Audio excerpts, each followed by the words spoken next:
es un trastorno mental frecuente que se caracteriza por la presencia de tristeza, pérdida de interés o placer, sentimientos de culpa o falta de autoestima, trastornos del sueño o del apetito, sensación de cansancio y falta de concentración. Epidemiológicamente es un trastorno mental muy frecuente. Se considera que aproximadamente más de 300 millones de personas sufren de este a nivel mundial. Es la principal causa mundial de discapacidad. Contribuye en un porcentaje importante a la morbilidad mundial. Al año se suicidan aproximadamente 800.000 personas. Es la segunda causa de muerte en los pacientes entre 15 y 29 años, y aquí hago un énfasis porque ya está tomando un grupo de edad que pertenece a nuestros adolescentes y se ha visto que afecta más a la mujer que al hombre. Según la Federación Mundial de Salud Mental, en el 2012, la depresión ocupa el tercer puesto en carga global de salud mental en el mundo y a nivel de Colombia el quinto puesto. Colombia se encuentra entre los países que más registraron trastornos del estado de ánimo. En el 2015 se generó una encuesta nacional de salud mental donde se encontró que de los pacientes encuestados, de las personas encuestadas, el 5.7 eran hombres y 7.4 eran mujeres que tenían ideaciones suicidas. Y en promedio esas personas tenían 5 eventos de depresión en la vida. Estos datos elaborados en base a CISPRO a nivel departamental que revelaban que hay un número de personas atendidas solo por depresión moderada y lo dividieron por departamentos. ¿Qué pareció importante o qué encontraron? Que el principal departamento que más reportaba personas con depresión era Antioquia, de segundo lugar teníamos Bogotá, luego le continuaba Valle, Santander, Quindío y Nariño. Ahora tenemos datos en pediatría de depresión. Según el CISPRO, los quise traer pues para comparar datos inicialmente del 2005 con respecto a los últimos dos reportados del 2017 y el 2018, que quería mostrar que la depresión no solo es exclusiva de los adultos, sino que también ya se están reportando casos de niños, e incluso de niños desde 0 a 4 años. Ya de ahí va aumentando y pues los de mayor presentación son en el rango de edad de 10 a 14 años. En el último reporte con aproximadamente 143 pacientes. No hay muchos registros de intoxicaciones en pediatría, pero tenemos estos datos que son tomados del informe anual del Sistema Nacional de Datos de Intoxicaciones de la Asociación Estadounidense de Centros de Control de Envenenamientos del 2019, es el último reporte, en espera del 2020, que se muestra en menores de 5 años los antidepresivos ocupan el puesto número 21, que aunque ocupa solo 1.23%, va a representar una muestra de 11.711 niños de un total de 893.745 en Estados Unidos. Entonces, si bien es un porcentaje pequeño en comparación con el total, es un número significativo de niños que tienen acceso o que han tenido acceso a estos medicamentos.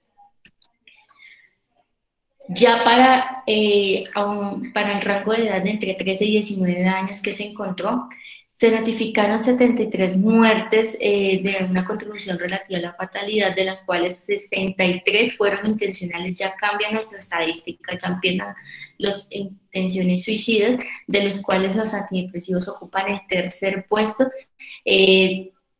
posterior al primero el analgésico y segundo los antihistamínicos, que son medicamentos de muy fácil acceso. Ya entrando entonces en materia en los antidepresivos tricíclicos, el término como tal se refiere a un grupo de xenobióticos relacionados farmacológicamente y se utilizan en el tratamiento de depresión, dolor neuropático, migrañas, enuresis y TDAH. La mayoría tienen al menos 3 anillos en su estructura química. El primer antidepresivo fue la imipramina, que se creó a finales de 1950 y se desarrolló inicialmente para uso hipnótico en pacientes agitados o psicóticos, pero se encontró que aliviaba la depresión. De entre 1960 y 1980, los antidepresivos tricíclicos fueron el principal tratamiento farmacológico en Estados Unidos para la depresión, pero a principios de 1960 se empezaron a registrar y se empezaron a asociar tanto neurotoxicidad como cardiotoxicidad asociada a los antidepresivos. A nivel farmacológico, se pueden clasificar en aminas terciarias o secundarias según la presencia de un grupo metilo en la cadena lateral de la propilamina. A dosis terapéutica, los antidepresivos tricíclicos pueden tanto inhibir o la recaptación de presináptica o de norepinefrina o de serotonina, aumentando pues así la cantidad de neurotransmisores a nivel de la hendidura sináptica. Las aminas terciarias están caracterizadas por ser inhibidores potentes de la recaptación de la serotonina y las aminas secundarias son inhibidores potentes de la recaptación de la norepinefrina. Hay una hipótesis que se llama hipótesis de la sensibilidad del receptor de la acción de un fármaco antidepresivo, que postula que después de una administración crónica se presenta una alteración de la sensibilidad de varios receptores que son responsables de los efectos antidepresivos. Entonces, ¿qué se ha demostrado, o bueno, es que apoya la teoría? Es que la administración crónica va a alterar tanto el número como la función de los receptores centrales, principalmente beta-adrenérgicos y de serotonina. Además que van a modular la expresión génica de dichos receptores y van a provocar alteraciones a nivel genómico de otros incluso. Dentro de otros mecanismos farmacológicos que son antagonistas competitivos de los receptores muscarínicos de la acetilcolina, antagonistas de receptores adrenérgico alfa-1 periféricos, son potentes inhibidores de receptores de histamina postsinápticos a nivel periférico y central, y generan una interferencia en la conductancia del cloruro, ya que se unen al sitio de picrotoxina del receptor GABA. Entonces, los antidepresivos a nivel cardíaco tienen una acción sobre los canales rápidos de sodio. Recordemos que entra sodio, se despolariza la célula y va a permitir la propagación pues, del impulso. Esto permite la despolarización cardíaca completa y permite ya la apertura de los canales del calcio dependientes de voltaje, que estos van a permitir la contracción. Los antidepresivos tricíclicos alteran la conformación del canal de sodio, y esto al alterarlo ralentiza la tasa de aumento del potencial de acción, lo que va a generar efecto dromotrópico e inotrópico negativo. A nivel farmacocinético, los antidepresivos se absorben de manera rápida y casi completamente en el tracto gastrointestinal. Presentan concentraciones máximas de a las 2 a 8 horas después de la administración en una dosis terapéutica. Cuando presentamos una sobredosis, se registra una disminución en la motilidad gastrointestinal que es causada por efectos anticolinérgicos, además de una ionización del ácido gástrico, que estos sumados van a retrasar la absorción. Es metabolizada por la CYP2D6, también se registra una unión a la glucoproteína ácida alfa-1 en el plasma, que es una proteína de acción enzimática que hace parte de las alfa-1 globulinas, sintetizadas a nivel hepático, y se expresa tiene una mayor expresión como un reactante de fase aguda, principalmente frente a la inflamación o daño tisular. Otra de las características es que los cambios en el pH pueden alterar la unión y el porcentaje de fármaco libre o no unido. Entonces tenemos que si un paciente que está gravemente envenenado, intoxicado, tiene un pH bajo, se encuentra en un estado de una acidosis, este pH bajo va a aumentar la cantidad de fármaco libre, permitiéndole pues, mayor disponibilidad a nivel sanguíneo. Dentro de las semivías de eliminación, las dosis terapéuticas van a variar entre 7 a 58 horas, dependiendo del fármaco. Esto es un promedio porque hay unos que, como la protriptilina, que se demoran hasta 92 horas. Una pequeña fracción, que es de un 15 a un 30%, se va a eliminar vía biliar y vía gástrica, menos del 5% sin modificaciones a nivel renal. Luego de que los metabolitos se absorben en la circulación sistémica, se genera una recirculación a nivel de enterohepático y enterogástrico y esto disminuye su excreción fecal. Esto solo como a modo de mencionar algunos antidepresivos tricíclicos, principalmente los que más tenemos contacto son la amitriptilina, la nortriptilina y la imipramina. También tenemos la doxepina, clomipramina, azipramina, imipramina. Desde el punto de vista fisiopatológico, los antidepresivos tricíclicos van a retardar la recuperación de la inactivación del canal rápido de sodio, lo que va a ralentizar la fase cero del potencial de acción en el sistema de His-Purkinje distal y a nivel del miocardio ventricular. Además, la despolarización alterada dentro del sistema de conducción va a ralentizar la propagación de despolarización ventricular, esto en que se traduce una prolongación del QRS y que se genera además un desplazamiento del eje hacia la derecha. La disritmia o pues el principal efecto cardiovascular que se va a encontrar en todos los pacientes es una taquicardia sinusal que no supera los 160 latidos por minuto y esto es secundario a un efecto antimuscarínico, vasodilatador y simpático mimético de los antidepresivos. Además, se genera una prolongación del QT, que este puede ocurrir tanto en uso terapéutico como en el contexto de una sobredosis. Y también podemos encontrar una hipotensión que es causada por depresión miocárdica directa, secundaria a la función alterada de los canales de sodio, que esto va a interrumpir el acoplamiento el acoplamiento de contracción-excitación de los miocitos y va a alterar la contractilidad cardíaca, además que se va a generar una vasodilatación periférica secundaria a un bloqueo alfa-adrenérgico. A nivel neurológico, son pacientes que van a caracterizarse por agitación, delirio, depresión del sensorio, principalmente por efectos anticolinérgicos y antihistamínicos a nivel central. Con las convulsiones realmente no está muy descrito o muy establecido el mecanismo fisiopatológico, pero se considera que es una combinación que hay mayor concentración de monaminas, antagonismo muscarínico, alteraciones de los canales de sodio y que se genera un efecto inhibitorio a nivel del receptor GABA. Dentro de las manifestaciones clínicas, la progresión de la toxicidad es impredecible realmente y puede ser rápida o se puede instaurar en horas. Es un paciente que debemos tener monitorizado desde el ingreso por su rápido deterioro, principalmente a nivel del sistema nervioso central.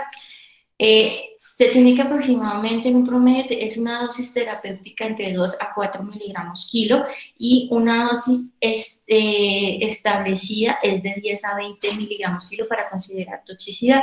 Sin embargo, se han reportado casos con menos de 10 miligramos kilo en el que el paciente ya presenta como tal toda la sintomatología de toxicidad.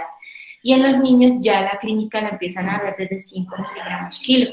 De hecho, solo 2 tabletas de imipramina de 50 miligramos ya se encuentran, para que tome un niño, un niño de 10 kilos, ya puede considerarse que el niño se encuentra en estado de toxicidad. Dentro de la cardiotoxicidad es importante la hipotensión refractaria por depresión miocárdica, probablemente pues sea la causa más común de muerte.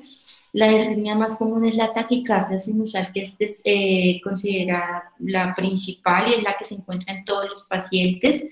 Esta ya, de la taquicardia sinusal hay que tener en cuenta que puede progresar a una taquicardia de complejo ancho, una taquicardia ventricular, y esto aumenta la mortalidad en el paciente. Y pues además de los hallazgos electrocardiográficos, que es el desplazamiento del eje hacia la derecha y el desanimamiento del QRS.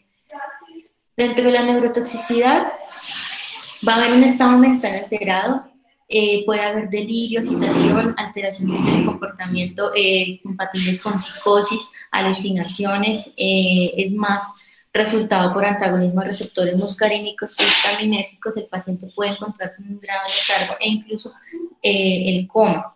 Las convulsiones suelen ser generalizadas y breves y con mayor frecuencia ocurren entre 1 y 2 horas después de la ingesta. El estado epiléptico, la verdad, es muy poco común en esta intoxicación.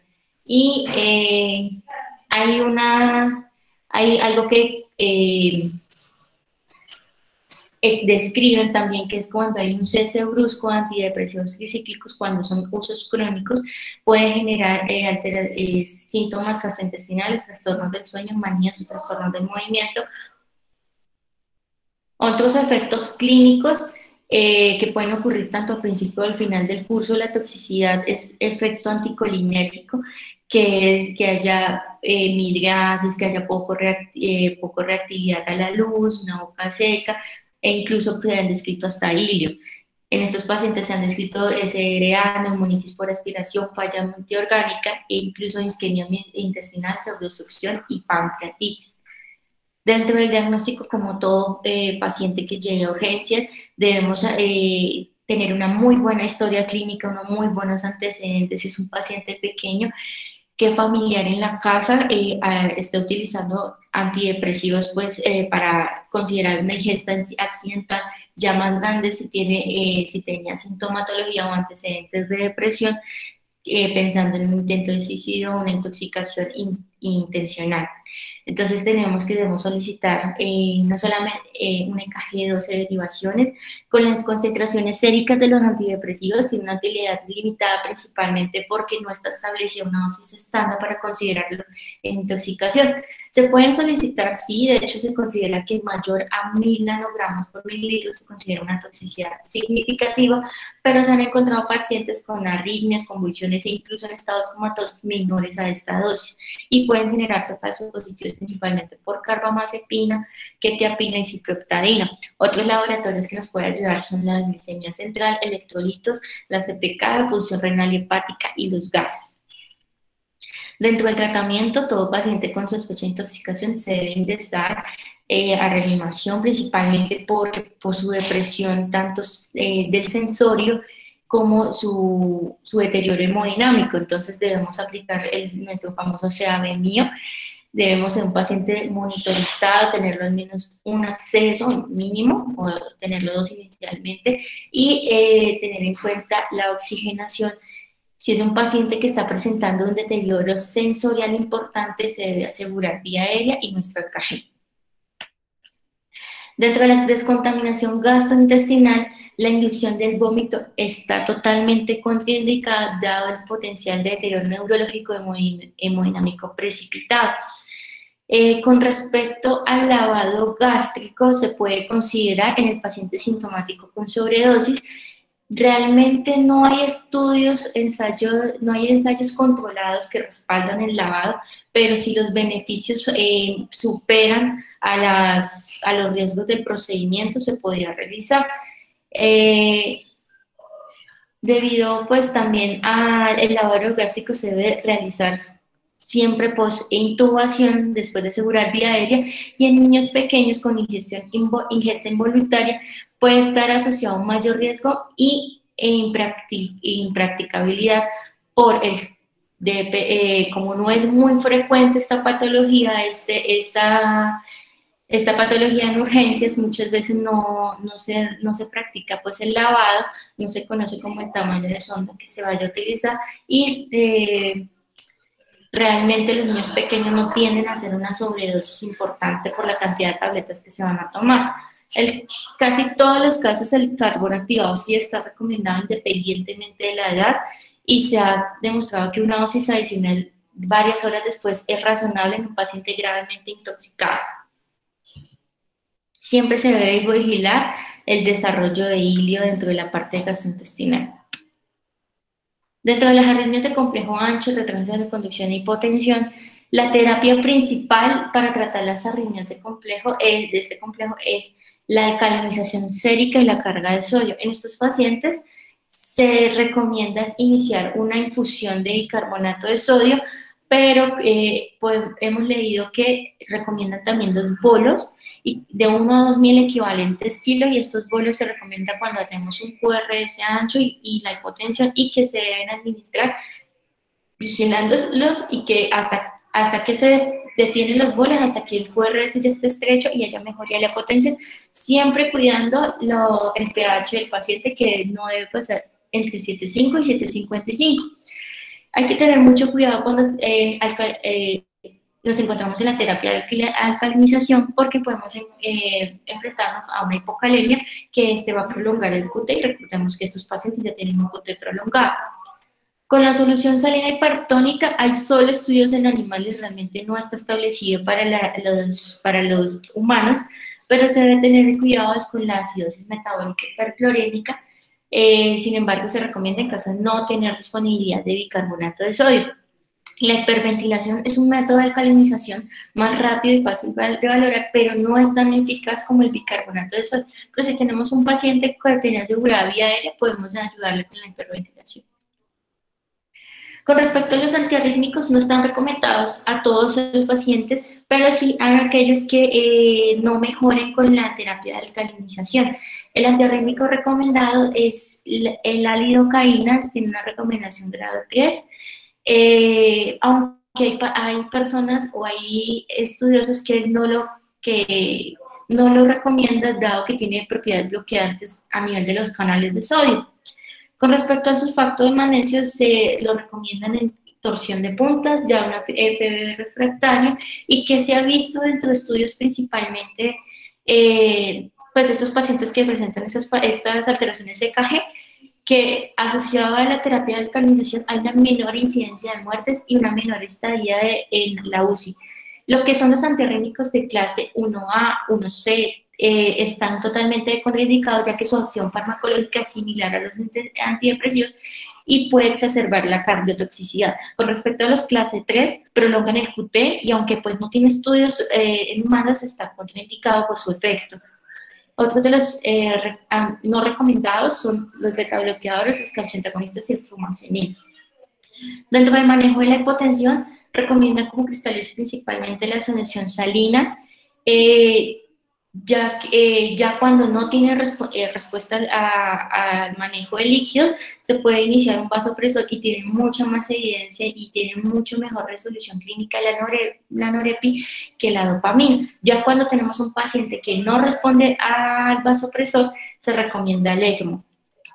Dentro de la toxicidad del sistema nervioso central, las convulsiones, recordemos que son breves y suelen ser autolimitadas, que hasta pueden cesar antes del inicio del tratamiento de la alcalinización, pero ya cuando ya son recurrentes, de hecho dicen que no llegan al estatus, sino de hecho prolongación que dure más de 2 minutos, recomiendan el inicio de benzodiazepinas. Ya cuando no mejora con la benzodiazepinas, recomiendan el uso de barbitúricos o ya el propofol.